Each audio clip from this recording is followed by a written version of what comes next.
Start करें purchase की entry.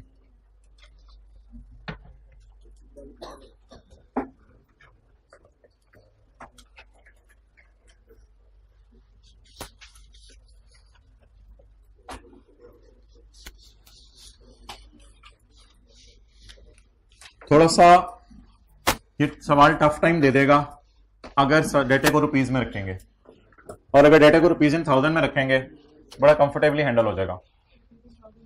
Rupees in 1000 में, रुपीज में रखेंगे तो मुश्किल हैंडल होगा, रुपीज इन 1000 में रखेंगे तो सही हो जाएगा। लेकिन इनर कॉलम में मैं रुपीज ही यूज करूंगा, जब क्वांटिटी को प्राइस से मल्टीप्लाई करूंगा तो मैं रुपीज ही यूज करूंगा। अच्छा, पहले परचेज की एंट्री करूं या ईयर एंड गेन लॉस की? परचेज की। परचेज की एंट्री करने के लिए सबसे पहले मुझे परचेज का डेटा बता दें। पेज नंबर कौन से? 595। Rocky Limited had a stock of 2000 cows on यकम जनवरी। ये पिछले साल का क्लोजिंग है जो हमारे साल का ओपनिंग है। ऑन यकम में RLL परचेज 750 काउज एट 56,000 पर cow.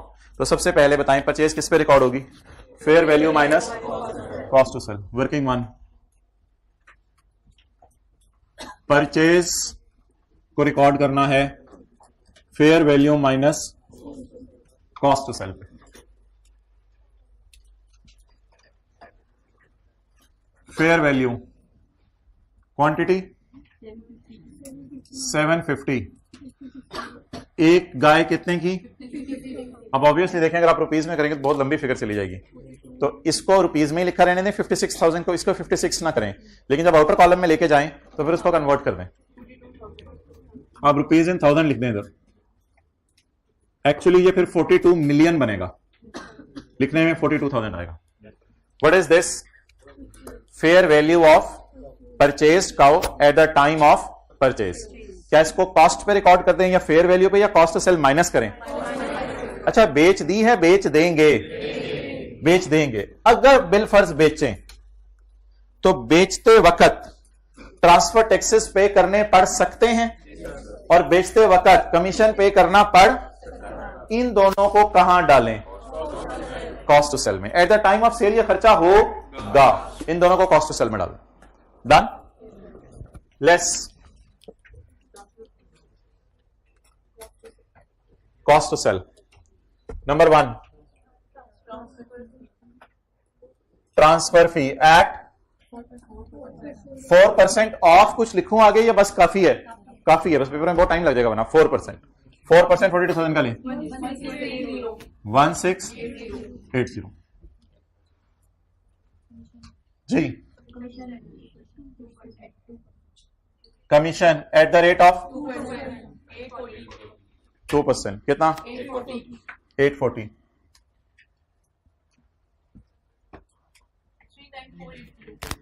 39। What is this? Initial recognition of biological asset. There is a presumption that fair value of biological asset is readily available in market. Therefore, it will always be measured at initial recognition at fair value minus cost to sell rather than cost. Cost पे measure नहीं करना, fair value minus cost to sell. Entry की debit side लेके marks ले लें। Date of purchase, organisation का नाम Rocky Road Limited. Journal entries for year ended 31 December 2000। Date of purchase 1 मई 2019। बायोलॉजिकल एसेट डेबिट जी।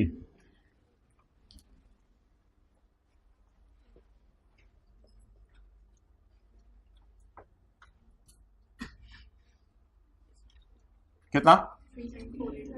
39,480। ऊपर रुपीज इन 1000 लिख देंगे। ओके, अब थोड़ा सा जरा ज्यादा मुतवज्जे होना है, यानी थोड़ा सा ज्यादा मुतवज्जे होना है। क्या मैं वर्किंग 1 इस तरह पेपर में कर सकता हूं?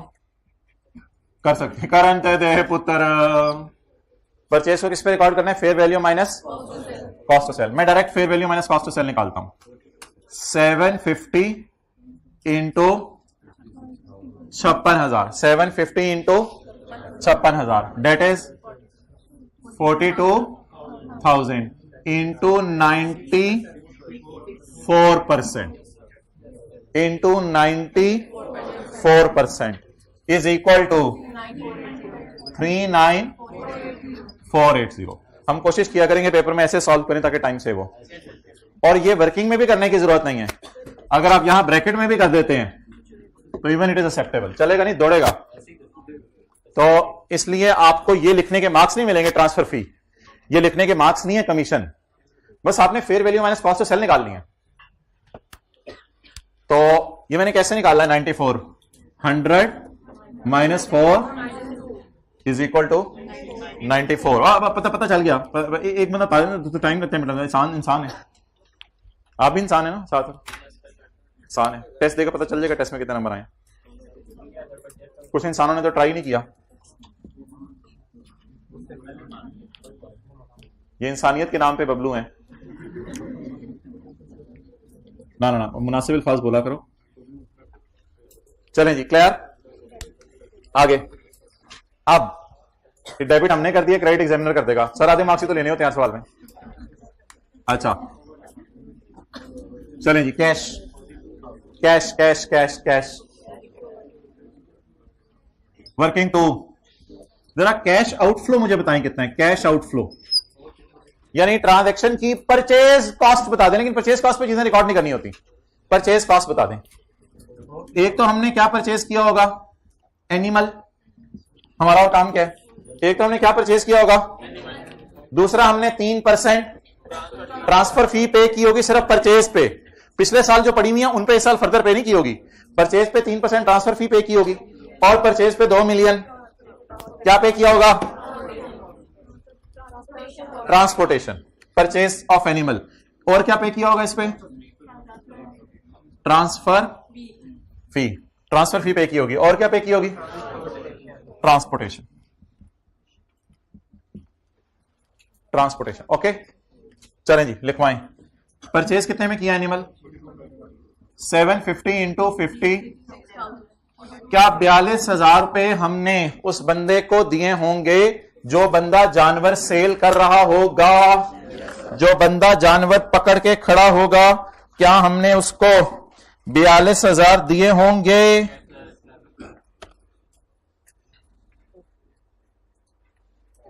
क्या हम बायर हैं? हमने सेलर को, ये देखो इधर, हमने सेलर को कितने दिए होंगे? 42,000, 42 मिलियन, 42 मिलियन। इससे थोड़ी देर पहले सेलर ये कर रहा था। अच्छा जी, वापस आ जाएं। ट्रांसफर फीस ऐड करनी, लेस आउटफ्लो निकाल रहे हैं हम, अपना आउटफ्लो निकाल रहे हैं। 3% ऑफ 1 2, और ट्रांसपोर्टेशन वो परसेंटेज की फॉर्म में नहीं दी हुई, 45260। ये जानवर खरीदने पर हमारी जेब से रोकड़ा गया है। वर्किंग 1, वर्किंग 2 जी, 45260, 5780। क्या आपको तंग करने की इजाजत है? करने दे, मैंने क्या कह रहा है? क्या आपको तंग करने की इजाजत है?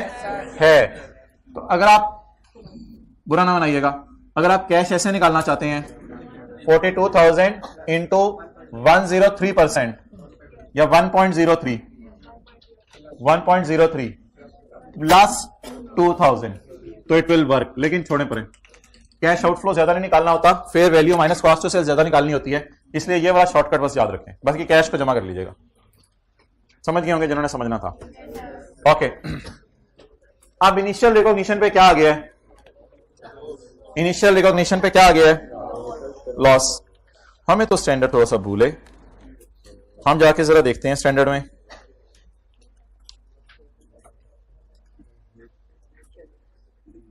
अच्छा, जब मैं काउ को रिकॉर्ड करने लगा था तो किसी के जहन में आया था कि हम ये कंट्रोल कर रहे हैं और प्रोबेबल है future economic benefit and fair value can be measured reliably, इसलिए हम इसको रिकॉर्ड कर रहे हैं?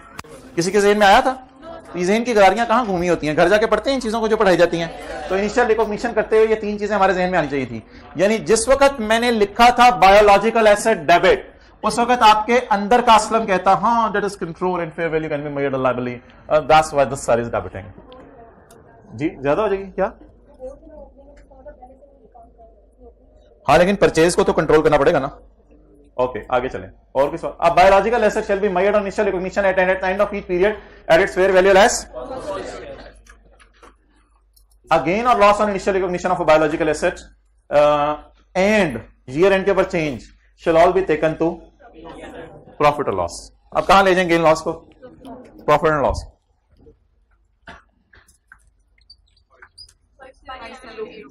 Five seven 80।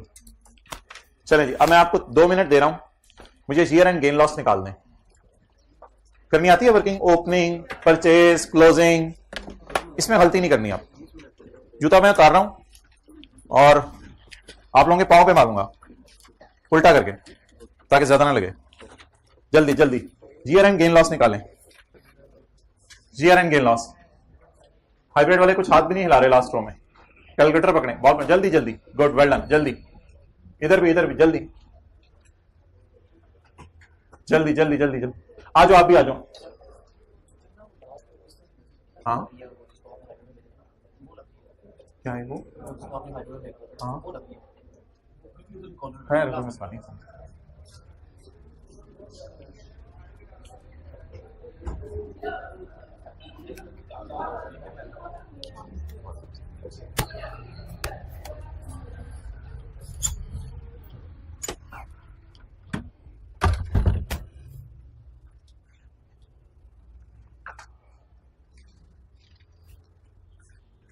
ओपनिंग की फिगर क्या है? ये तो ब्लंडर हो गया। ओपनिंग की फिगर को बताएं। क्या? नहीं, गलत है। ओपनिंग की फिगर किसने निकाली हो?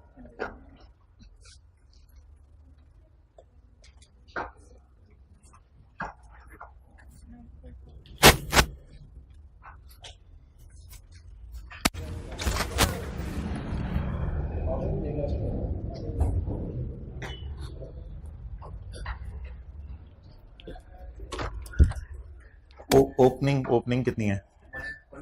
ओ यार 100 मिलियन। शर्मिंदा ही कराई पूरी जिंदगी। तो 90। एक्सेलेंट।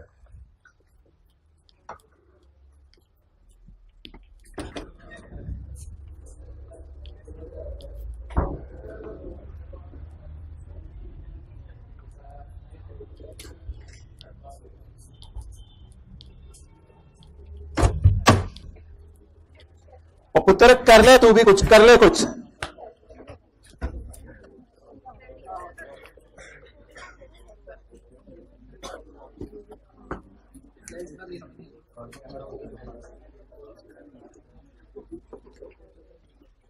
अच्छा ऐसा करूंगा मैं ना, एंट्री यहां लिख दूंगा उसकी, तो यहां पे जगह खुली खुली करके ना वर्किंग नंबर 3 कर लेते हैं। Working number 3, year and gain और लॉस। आपने इन सारी गाइस को ना शर्मिंदा करा दिया है। अच्छा, ये जो पिछले साल के एंड पे गायें पड़ी हुई हैं, ये किस पे पड़ी होंगी? जमीन पे। फेयर वैल्यू माइनस, और जो इस साल गाय खरीदी हैं, अब वो पूरी सरकारें फेयर वैल्यू पे रख रही हैं उनको, ये बेचारी परेशान है। ओपनिंग काउ किस पे पड़ी होंगी? पिछले साल की बैलेंस शीट में किस पे पड़ी होंगी? जो खरीदी है वो किस पे डालनी है? और अब क्लोजिंग भी सारी किस पे? आप मुझे बताएं, हमें सवाल के अंदर उसने क्या दिया है? उसने सवाल में हमें क्या दिया है? ओपनिंग की फेयर वैल्यू, ओपनिंग की क्वांटिटी, ओपनिंग की फेयर वैल्यू। लेकिन ओपनिंग को भी किस पे रखना है? Fair value minus cost to sell. अच्छा जी, ओपनिंग आए 2000, जरा 50,000 is equal to is equal to, आखिरी 3 जीरो ना लगवाएं बस, 1 लाख 1 लाख। अब आपके पास दो ऑप्शंस हैं, या आप 1 लाख को मल्टीप्लाई कर दें 94% से, या 2000 into 50,000 is equal to 1 lakh minus cost to sell तो वही है ना, माइनस 4% ऑफ 1 लाख और माइनस 2% ऑफ 1 लाख। अब इन दोनों को मैं ब्रैकेट में ले लेता हूं, मुझे बताएं इन दोनों में से कौन सा एक्सेप्टेबल है? एक्सेप्टेबल है। आपको क्या पसंद आया मैं ये नहीं पूछ रहा, इन दोनों में से कौन सा एक्सेप्टेबल है? दोनों एक्सेप्टेबल है। फेयर वैल्यू पहले निकाल लें, माइनस कर दें कॉस्ट टू, या फेयर वैल्यू को मल्टीप्लाई कर दें 94% से, आ जाके जवाब वही आना है। तो जवाब बता दें क्या है? 94,000। तो और लिख लें, किसी ने समझने के लिए कोई और फिगर निकल रही है। ओपनिंग निकालने के कितने तरीके हो गए? 2। अच्छा अब क्या लिखूं, निकालूं या निकली हुई है? परचेज की फिगर निकली हुई है। परचेज भी किस पे रखनी है? Fair value minus 39,480। अब क्या निकालूं? क्लोजिंग। अच्छा अब आप मुझे जरा थोड़ी सी क्वांटिटी के ऊपर बहस कर लेते हैं। साल के शुरू में कितनी पड़ी हुई थी? 2000। परचेज कितनी की? साल के एंड पे हमारे पास कितनी गाय हैं? 2750। जरब साल के एंड पे गांव कितने की हो गई है? अब अगर गांव ज़िबा करके खाना खिलाना हो लोगों को तो कितने की मिलेगी? 61,000 की। साल के एंड पर सारी गांवों की फेयर वैल्यू बता दें। 1650। ये सारी गांवों की क्या आ गई? Fair value. इसमें से माइनस क्या करनी है? इसका एक तरीका तो वही है जो कायदे आजम ने बताया था, मल्टीप्लाइड बाय 94%, मल्टीप्लाइड बाय 94%, या फिर 167750 minus 4% minus 2%, fair value minus cost to sell 15685। Now ये ना किधर जा रहे हो? ये खाना खाते एक बच्चा भी चला जाए तो अम्मा जी परेशान हो जाती हैं, इनके हाथ से भी रोटी छूट जाती है अम्मा जी के। मेरा लाल किधर गया? उसने शर्ट भी लाल पहनी हुई थी जो गया है। बैलेंसिंग फिगर बता दें। 24205। पता चल गया मुझे। मैं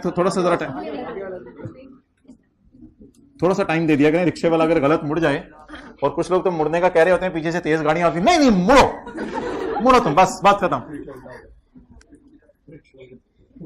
अच्छा जी, ओपनिंग की एंट्री होती है, क्लोजिंग की एंट्री होती है। अच्छा, जो हजरात शर्मिंदा हैं कि उन्होंने 1 लाख ओपनिंग वैल्यू निकाली थी, वो चाहे फिजिकल में या हाइब्रिड में या ऑनलाइन में, हेड्स डाउन कर लें, हेड्स डाउन करें जल्दी। हाइब्रिड वाले नहीं कर रहे, हेड्स डाउन करें शर्मिंदगी में। भाई ऊपर कर लो, आइंदा ना करना गलती। अच्छा एंट्री बताएं आप। 31 दिसंबर 2019। बीए की डिग्री डेबिट, बीए की डिग्री या बायो, हमने तो खरीदे नहीं तो ऐसे क्यों डेबिट? मोटे और महंगे हो गए, फिजिकल चेंज आई होगी, और अलग अलग क्यों नहीं कर पा रहे? वो तो कभी फिर आईकेप में सवाल आएगा 2000 और 750 को उनकी उम्रें शुमरे देके, वो फिर जिस तरह कल किया था। टेस्ट के लिए तैयार हो गया आप लोग। ये अगले हफ्ते जो टेस्ट होगा मेरे ख्याल से वेडनेसडे में बता दूंगा आपको, अभी मंडे को नहीं होगा। संडे को आ जाए, तो झाड़ू मारना होता है। क्यों सुबह बुलवाते हो?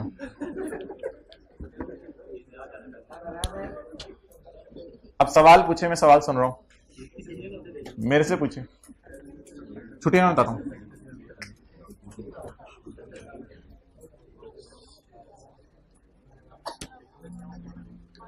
ओपनिंग भी किस पे, परचेज भी किस पे, क्लोजिंग भी किस पे, सब कुछ fair value minus cost to sell पे। ओके, इनका क्या सवाल है, मेरे से पूछें, बताएं। हाँ नहीं, आप खुद पूछे ना। हाँ आपका सवाल है, बोल। 2000 काउस की जो क्लोजिंग हम वैल्यू निकालेंगे, सिर्फ उनकी कॉस्ट टू सेल भी अलग से दी हुई है और परचेज की भी अलग से दी हुई है, तो 94% दोनों का ही क्यों किया? तो आप इस तरह कर लें, 2000 इंटू 61,000 इंटू 94%, और जो खरीदी हुई है उनकी भी यही होगी 750 इंटू 61,000 इंटू 94%। दोनों को अलग अलग करके कर लें, फिर भी जवाब तो वही आने। कॉस्ट टू सेल चाहे जानवर ओपनिंग वाले हैं चाहे जानवर परचेज किए हुए वाले हैं, हर किस्म के जानवर की कॉस्ट टू सेल कितने परसेंट है? 4% प्लस 2% इज इक्वल टू 6%। अब चाहे ओपनिंग वाली 2000 है चाहे परचेज वाली 750 है, सबकी 4 और 2% 6%। क्लियर? तो अच्छा जी, अब इसमें ना एक सवाल लिखें आगे, कंटिन्यूइंग फ्रॉम क्वेश्चन 1, एज्यूम, इसी से आगे चलें। Continuing from question 1, assume at the end of next year, at the end of next year, at the end of next year की डेट क्या बनेगी? ब्रैकेट में लिखे 31 दिसंबर 20। The quantity is same at the end of next year, the quantity is same, but now due to polio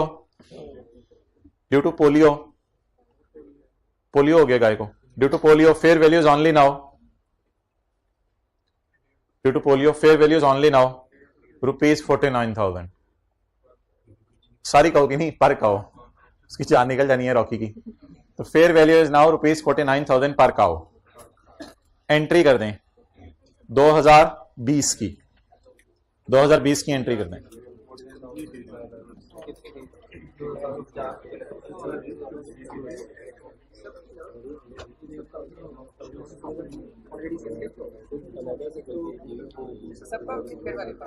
ये आप गाय, बस 1 minute आपके पास entry कर दें, आगे मैं कुछ भी नहीं बता रहा।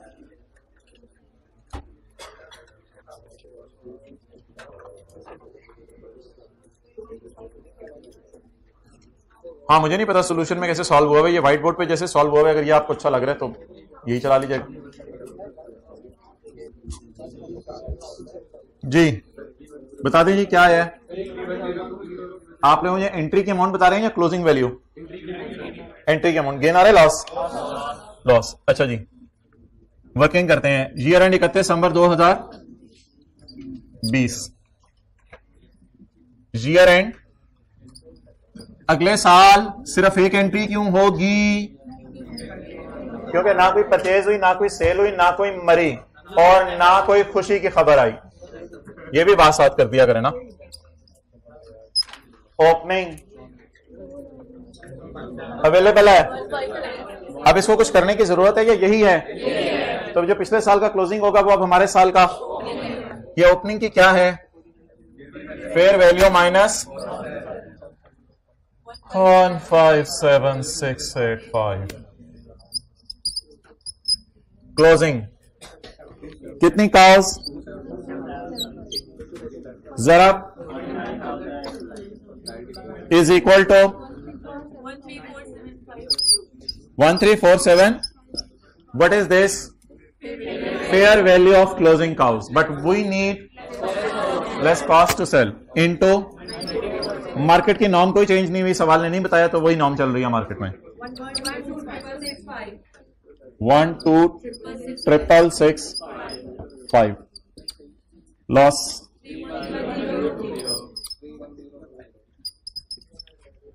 3120। That is loss on initial recognition या loss at year end। 31 दिसंबर 2020 बोले एंट्री P&L डेबिट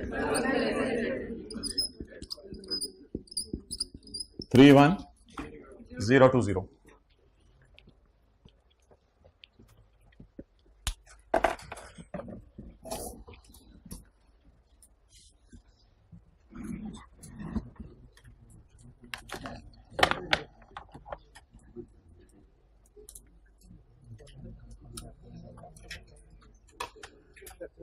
भाइयों जब शुरू हो जाने ना लीज, तो आपने एक भी छुट्टी की ना, बहुत बड़ा आपका नुकसान हो जाना है। कल, हाँ शायद कल या परसों बस शुरू हो जाने लीज, तो इसलिए प्लीज खुदा के लिए कोई रिस्क ना लीजिएगा। हाँ जी बोलो। अच्छा हाँ बोलो। हाँ क्या, ठहरो यार, चुप करो, वो इतनी दूर से आए सीए करने, सवाल पूछ रहे, तुम सवाल नहीं सुनने दे रहे, खड़े हो, जल्दी पूछो सवाल। हाँ क्या, closing value, profit and loss तो नहीं 94% पे पड़ा हुआ, मैं ऐसे जबरदस्ती तो ना चीजों को बनाए यार। प्रॉफिट एंड लॉस कैसे 94% पे पड़ा है? इधर देखें, मुझे जरा कुछ समझाने की कोशिश करने दें, मुझे समझाने की कोशिश करने दें। ये कोई ओपनिंग जानवर है और है जानवरी, ये 100 रुपए का है, इसकी कॉस्ट टू सेल है 2%, इसकी कॉस्ट टू सेल है 2%, तो किताबों में कितने पे नजर आएगा? 98 पे।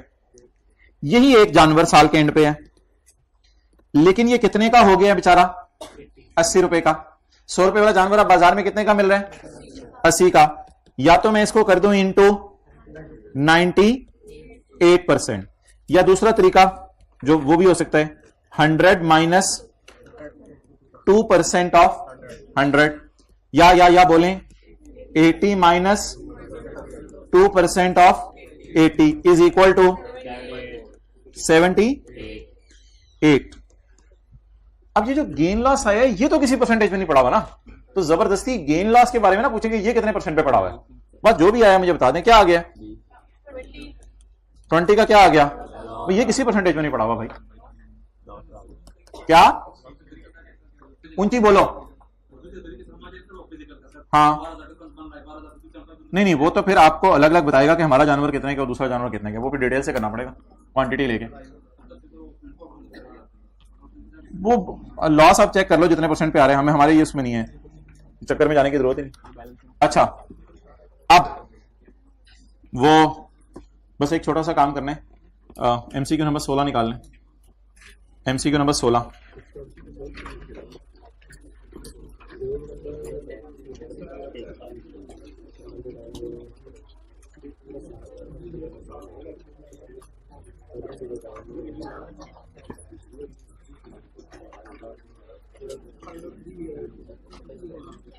सोलह नहीं,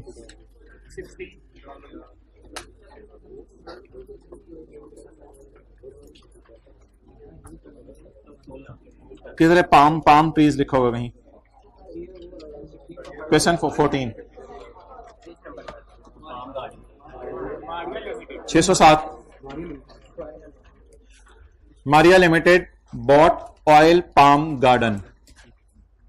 ऑयल पाम गार्डन अभी आज मैंने जो आपको डायग्राम नहीं दिखाई थी उसमें बियर प्लांट में आ रहा था, लेकिन यार हमें कैसे पता चलेगा पेपर में बैठ के कि ये दरख्त इसकी लकड़ी बिकती है नहीं बिकती? तो आप हाँ, तो आप बस पेपर में जब भी लाइफ दी हो ना और ऐसी कोई बात लकड़ी के बारे में ना लिखी हो तो फिर लाइफ आप समझ लीजिए किस प्लांट की दी है आपको? बियर प्लांट की दी है। तो वो जो दूसरा पॉइंट है ना बियर प्लांट की डेफिनेशन में, it is expected to give produce for more than 1 period, वो एक इंडिकेशन होगी इस चीज की। ये मेन बात को जरा हाईलाइट कर लें, नेक्स्ट 3 इयर्स, यानी 3 साल तक इसने क्या देते रहने? फायदा देते रहने। Maria limited bot oil palm garden for ₹150 million. Now what is 150 million? It is purchase cost which includes 120 million for land on 1 जनवरी 2019। चलें जी एंट्री बताएं। The garden is expected to give produce for a period of more than या for next 3 years, सिर्फ अगले 3 साल तक, before replantation. Replantation का क्या मतलब होगा? अब पुराने सारे दरख्त उतार लिए जाएंगे और उनकी लकड़ी स्क्रैप के तौर पे भेज दी जाएगी और फिर उसके बाद क्या लगाए जाएंगे? नए दरख्त लगाए जाएंगे। अब आप मुझे बता दें ऑयल पाम गार्डन में गार्डन की लैंड भी ली होगी और गार्डन के दरख्त भी लिए होंगे, और बोल रहे हैं तो ऑयल पाम गार्डन, गार्डन लेने का क्या मतलब है? उसके लैंड भी लिए और उसके दरख्त भी लिए हैं। क्या ये बना बनाया खरीदा या हमने खुद बीज काश्त किए हैं? Bought oil palm garden for 150 million, जिसमें 120 मिलियन किसके पे किए हैं आपने? तो बाकी अब एंट्री बताएं 1 जनवरी 19 को। बायोलॉजिकल एसेट पूरी रात होंगे नहीं, लैंड डेबिट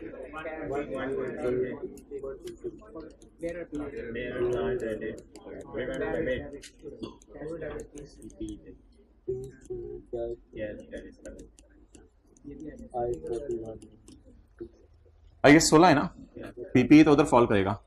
अच्छा ऐसे मजे की बात, अगर हम IS 16 जाके खोल के देखें ना कभी जिंदगी के किसी मोड़ पर, आपके क्या स्टैंडर्ड पढ़े में? कैफ 7 मार्च 2, ये पुराने जमाने में कैफ 7 होती थी। तो पार्ट ए IS 16 का जरा स्कोप पैरा पढ़ते हैं आज, पहला पैरा, अल्लाह की इज्जत रह जाए। स्कोप पैरा पढ़ते हैं। This standard shall apply to PP biological asset related to agriculture activity other than bearer plant. This standard apply to bearer plant but it does not apply to produce on. IS 16 जब हमने खोला तो क्या लिखा हुआ था बोलें? This standard applies to bearer plant. Bearer plant के ऊपर ये वाला स्टैंडर्ड लगता है। ये IS कहां लिखा हुआ है? IS 16 में। अच्छा जी, अमाउंट्स बता दें। 100 कल पढ़ा था, जहां ग्रुप हुए हैं ऐसा तो उनको अलग अलग करना है, और कैश 150।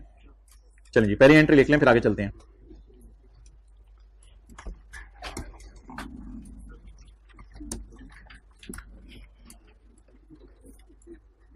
एक यहां वैसे हमने assumption लिया है, माने ना माने, एक हमने assumption लिया कि पाम गार्डन की जो लकड़ी है ना वो स्क्रैप सेल होती है, क्योंकि हमें तो इल्हाम नहीं होना पेपर में कौन कौन सी लकड़ी स्क्रैप सेल होती है और किसके फर्नीचर बनता है। तो एक हमने यहां assumption लिया है और इस बेस पे ले लिया कि इसकी क्या गिवन थी? लाइफ गिवन थी। तो लाइफ गिवन है, इससे पता है एक साथ ज्यादा प्रोड्यूस बनाएगी और ये दरख्त प्रोड्यूस बनाने के लिए है, पहली कंडीशन पूरी होगी। तीसरी बात हमने अज्यूम कर ली कि इसकी लकड़ी किसके तौर पर बिकेगी?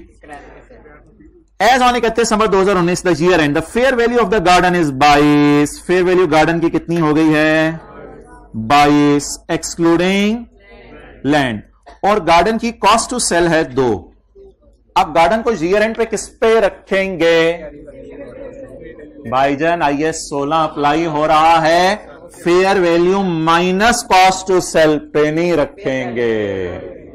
अगर IS 16 में कॉस्ट मॉडल यूज हो रहा हुआ तो फिर कॉस्ट माइनस अक्यूमुलेटेड एप्रिसिएशन पे रखेंगे, और अगर IS 16 में रिवैल्यूएशन मॉडल यूज हो रहा हुआ तो फिर revalued amount, minus cost to sell नहीं, फिर रीवैल्यूड अमाउंट लेंगे। क्लियर? और अगर कोई डेप्सिशन वगैरह तो माइनस करेंगे। अच्छा ईयर एंड की फेयर वैल्यू उसने दे दी है, इसको जरा मैं देखता हूं। ईयर एंड की फेयर वैल्यू भी दे दी है और कॉस्ट टू सेल भी दे दी है, ताकि आप इस पे जबरदस्ती कौन सा स्टैंडर्ड गलती से लगाने की कोशिश करें। IS 41। We have only one question in book regarding bearer plant and that is only one question in front of you. Land, though we have some good questions in test as well, तो let the test come. The land has a fair value of 130 million on 31 December 19। Land की fair value कितनी हो गई है? ML uses the cost model। वो आप भी खुश हुआ करें ना यार, दुनिया में छोटी छोटी खुशियां जिंदगी में। ML यूजेस द, अगर ML कॉस्ट मॉडल यूज कर रही है और दोनों चीजें हमारी IS 16 वाली हैं, तो फिर फेयर वैल्यू तो टू जा, कॉस्ट टू सेल तो वैसे ही, कॉस्ट टू सेल तो वैसे IS 41 की चीज है ना। तो फेयर वैल्यू मैंने क्यों काट दी? आप लोगों को काटना आता है? काटें। 22 काट दिया, आप लोग पता नहीं कहां चले जाते हैं। 130 काट दिया, फेयर वैल्यूज काट दी, good. ML uses the cost model for subsequent measurement of IS 16 and fair value less cost to sell for item under scope of IS 41। पुत्र कोई स्कोप में है ही नहीं IS 41 के, तू मलंग को छेड़ रहा है, आज फुल टाइम तुम मूड में है, तुम मलंग को छेड़ी जा रहे हैं कि IS 41 वाली चीजों को कहते हैं मैं किस पे रखता हूं, और उसकी कॉस्ट टू सेल भी देने की कोशिश की है, लेकिन हमने इसको IS 16 में रखे। What is the total amount of non current asset to be, वो मैं तो एंट्रीज कराया अबू। What is the total amount of non current asset to be presented balance sheet. चलें इसको छोड़े, मुझे एंट्री बता दी 31 दिसंबर 19 पे। एक्सेलेंट। डेप्रिसिएशन की एंट्री सिर्फ एक बंदे के जहन में आई है, बाकी जो है वो चार खा के सो रहे हैं सुबह शहरी में। पहले ही बता दिया तो दोस्त मान से अच्छा। कॉस्ट बोलें 30, लाइफ अल्लाह जी, जवाब आज जवाब ही दे दें। Just very cute. चलें जी, बैलेंस शीट बना दे जी, balance sheet. Non current assets कितने जाने हैं? हाँ हाँ, वो कह रहे गल नहीं मुकाओ, 2 जाएंगे। ईयर एंडेड 31 दिसंबर 2000 जी।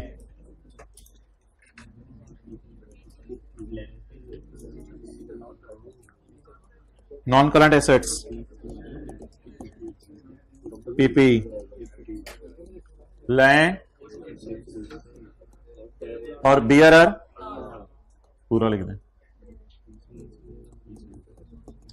Bearer plant.